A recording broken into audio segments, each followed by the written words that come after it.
What's going on, guys? My name is Size, and in today's video I'm showing you my build I like to call Supernova. This build revolves around keeping our distance from the enemy and just raining down missiles from above.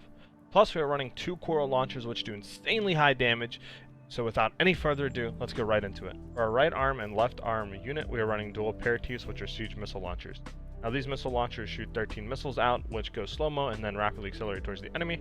Now, I did use these in my other builds, but this build just revolves around kind of playing with our tetrapod, flying in the air, hovering above the enemy, and just throwing down a metric ton of missiles. Now, I tried running other missile launchers like the Split and the normal missile launcher, but they just do not compare to the aperitifs. These are just superior in every way. They track better, they do more damage, more impact, and honestly, you just can't get around using these. Plus, we're running ranged, and the whole point of this build, like I said, is to keep our distance on the enemy. Other weapons really just underperform, as the aperitifs really overperform in every area. For our right shoulder and left shoulder weapon, we are running the IB C03W3 and GI006, aka the Coral Missile Launchers. Now, they do okay attack power and impact, but they really shine once you charge them. Once fully charged, these things are the best missile launchers that you can possibly do for damage, and the whole point is to run our dual siege missile launchers in the front, shoot them to apply pressure on the enemy and hit a stagger, and then we end them with our coral missile launchers to basically just one-shot them. Now, I will say these coral missile launchers are slow, so we have to keep that in mind. So if you stagger an enemy and then shoot, most of the time the enemy is going to be unstaggered by the time the coral missile launcher actually gets to them. So what I would advise is shooting your siege missiles, and then immediately after you shoot your coral missile launchers, or even if they're at a very, very far distance, you shoot your coral missile launchers first, then your siege missile launchers. For head, we're running the 20082 mine beta. Now this head has decent AP as well as really good kinetic and energy defenses, but the main reason running for it is the system recovery and the attitude stability. Now our total EN load and EN output are basically the same, so we can't really run too many different heads. Pretty much every other head gives us an EN shortfall, besides like a few. Pretty much if you try to run those, you're going to be impacted on a lot of other things. So the best helmet that I've found that doesn't really sacrifice too much in one area is the mine beta. For our core, we're running the ephemera core. Now, this core gives us pretty good AP as well as energy and explosive defense, and we get pretty good generator output and booster efficiency. Now, again, back to our EN output, we don't really have any other choice in core here.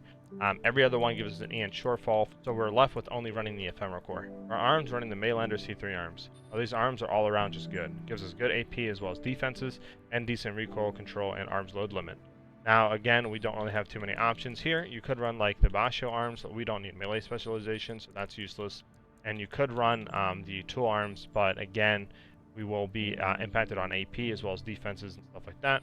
So without falling too short and getting sacrificed in too many areas, I found the Maylander C3 arms are all around the best for this build.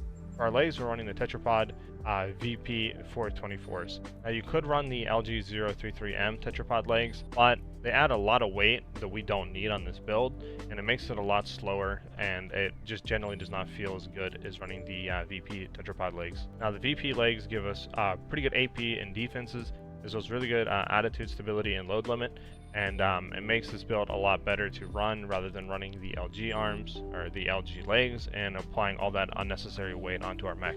For our booster, running the IB203B. Now this booster gives us pretty good thrust as well as really good upwards thrust and pretty good quick boost thrust and jet duration. Now you could run some other boosters like the Gridwalker, and I'm still trying to figure out the best thruster to run for each build. But my testing, the IBC03B booster is the best booster for this build. For our FCS, the P10 SLT is the best in slot. Now, since we're running just a missile-based build, you want to have the lowest missile lock correction time as you can, and the P10 allows us to achieve that. Now, you could run some other ones, but in my opinion, there's really no need to, because all we are looking for is the missile lock correction. So you just want to run something with max missile lock, and since the P10 allows us to achieve that, there's no need to run any other FCS. Now for our generator, the Mingtang is the best one for this build, but like I said in the booster, I'm still trying to figure out the best generators and parts for each specific build. So if you know a better one for a hover tetrapod build, let me know in the comments below. Now also, I'm pretty sure energy firearm spec does not affect coral weapons, so I went ahead and just figured I'm just going to ignore that stat entirely, and we want to try to keep our energy recharge delay low as well, and our quick boost reload time, obviously having it lower would be nicer, but you really don't need to prioritize that too much. But the Ming Tiang, in my opinion, is a nice sweet spot for pretty much every stat and allows us to achieve really good energy recharge and energy capacity. Now for our expansion, as well as all my other builds, you can run pretty much whatever you want here, but Assault Armor, in my opinion, is just the best all around. Allows us to counter fields in PvP, break shields like with Baltius, allows us to stun enemies in New Game Plus and PvE, but feel free to run whatever you want here. Also, for your OS tuning, you want to go for explosive damage, energy damage, direct hit damage, and anything else with the remaining points you can put into. Now for our boss showcase, we have Baltius. We're going to fly in, shoot our siege missile launchers while we're charging our coral, hit him with an assault boost, play back, shoot our siege missiles, and shoot our coral missile launchers. We hit that stagger again, and we just see the big damage, bro. Oh my goodness, that goes basically almost 50% of his HP in one combo. That is absolutely insane. He goes in phase 2, and we're basically just going to repeat that. We're going to go in the air and hover, charge up our corals, shoot our sieges and corals at the same time because he has his shield up, so we need to break that.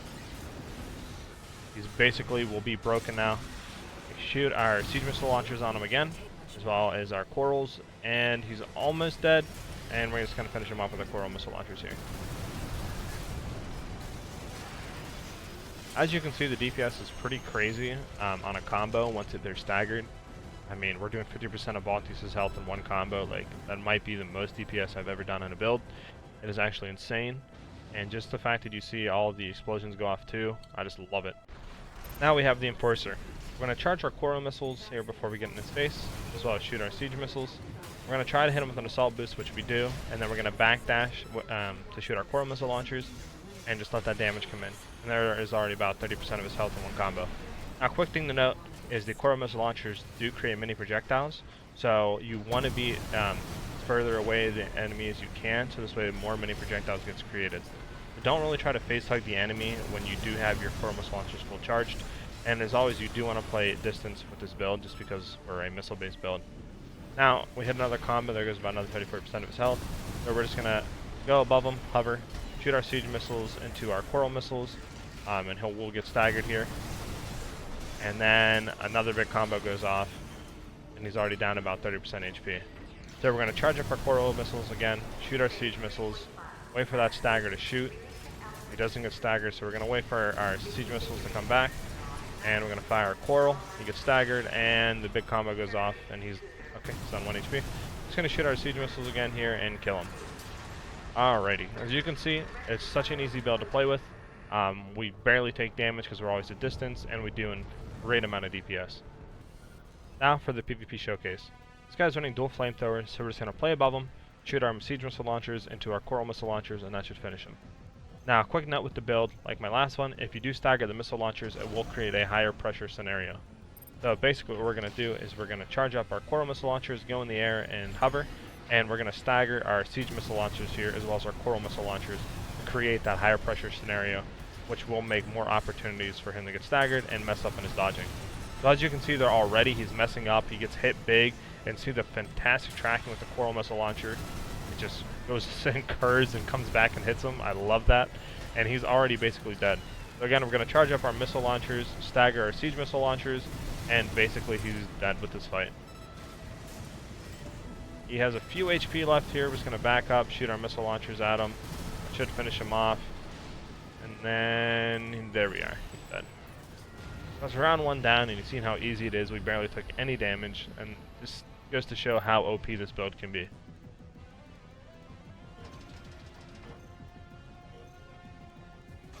Alright, we're in phase 2 here. We're basically just going to do the same thing. We're going to keep our distance, charge up our coral missile launchers here, stagger our siege missile launchers, to create more chances for him to mess up and get staggered, and create a high pressure scenario.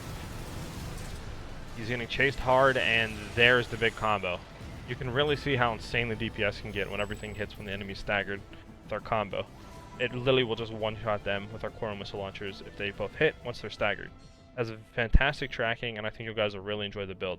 That's it for this video, guys. I really do enjoy this build. Just being able to hover above your enemy and shoot down missiles and finish them off with our coral missile launchers is so satisfying, as well as seeing all those giant explosions from our coral missile launcher.